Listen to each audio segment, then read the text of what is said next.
Hello. Arvind గారా? Hello, ఎవరండి? నమస్తే అండి.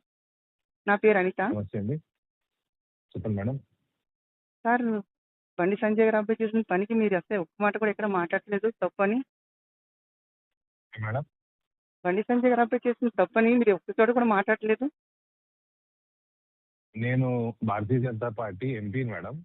అవునండి. మా పార్టీలో అడిగినప్పుడు మా పార్టీలో మేము చెప్తాము. అంటే బయట ఎక్కడ అన్యాయం జరిగిన చోట మాట్లాడాలో మీరు అక్కడ మాట్లాడతాం. అన్యాయం జరిగిన చోట ఖండించరా మీరు? మేము ఖండించాల్సిన చోట ఖండిస్తామండి. ఖండించేది ఉంటే ఖండిస్తాము. మీరు ఎప్పుడండి? ఎవరు? అనిత అంటే మీరు ఎక్కడి నుంచి ఫోన్ చేస్తున్నారు? నేను లోకల్ అండి, హైదరాబాదు. నేను ఈ కష్టం లోకల్ హైదరాబాద్ లో అంటే 1,00,00,000 మంది ఉంటారు. మీరేంటి, వాట్ ఆర్ యూ? నేను ఒక ఉద్యోగిని, ఏం ప్రైవేట్ ఉద్యోగం ఒక చేస్తారు? ప్రైవేట్ ఉద్యోగిని నేను. ప్రైవేట్ ఎక్కడ? హైదరాబాద్లో ఉంటుంది, రెహమత్ హైదరాబాద్ లో నగర్. ఎక్కడ? ఏ కంపెనీ? ఉంటుంది, రెహమత్ నగర్.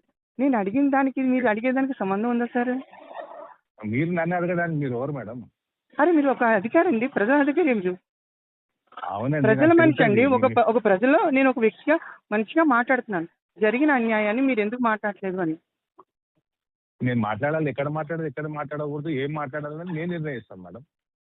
అంతేగాని తప్పని ఖండించడానికి మీరు రారు బయటికి.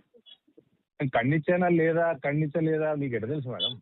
అరే, నేను చూస్తాను కదా సార్, టీవీలు చూస్తాను, సోషల్ మీడియా చూస్తాను, అన్నీ చూస్తాను కదా. ఇట్లా ఫోన్లు చాలా వస్తాయి నాకు, అనిత గారు. ఓకే. నాకు మీరు నేర్పించాల్సిన అవసరం లేదు. మీరు నేను ఎక్కడ మీ- మాట్లాడాలి, మీ- ఏమి మాట్లాడాలి, మీకన్నా చిన్నదాన్ని అండి. మీకంటే ఎక్కువ రెస్పాన్సిబుల్ గా ఉంది మీకు, మేము మైనర్ల పట్ల ఉంటాం మీకుంది, కాబట్టి మాకు మీకుందండి. లక్షల మంది అందుకే ఓట్లు అడుగుతున్నానండి, వేస్తారండి. అందుకే అడుగుతున్నాను. సో మా బాధ్యత ఏందో మీరు చెప్పాల్సిన అవసరం లేదు మేడం. నేను బ్యాచ్ మా చెప్పట్లేదు సార్. బాధ్యత ఎక్కడ మేము జరిగిన ఆ తప్పు బాధ్యత తప్పు అని ఎందుకు ఇప్పటి వరకు మీరు implement ఖండించట్లేదు? ఎక్కడ అది మీకు తెలియదు. మీకు తెలియకపోతే నేను చేసినట్టు చేయనట్టు కాదు.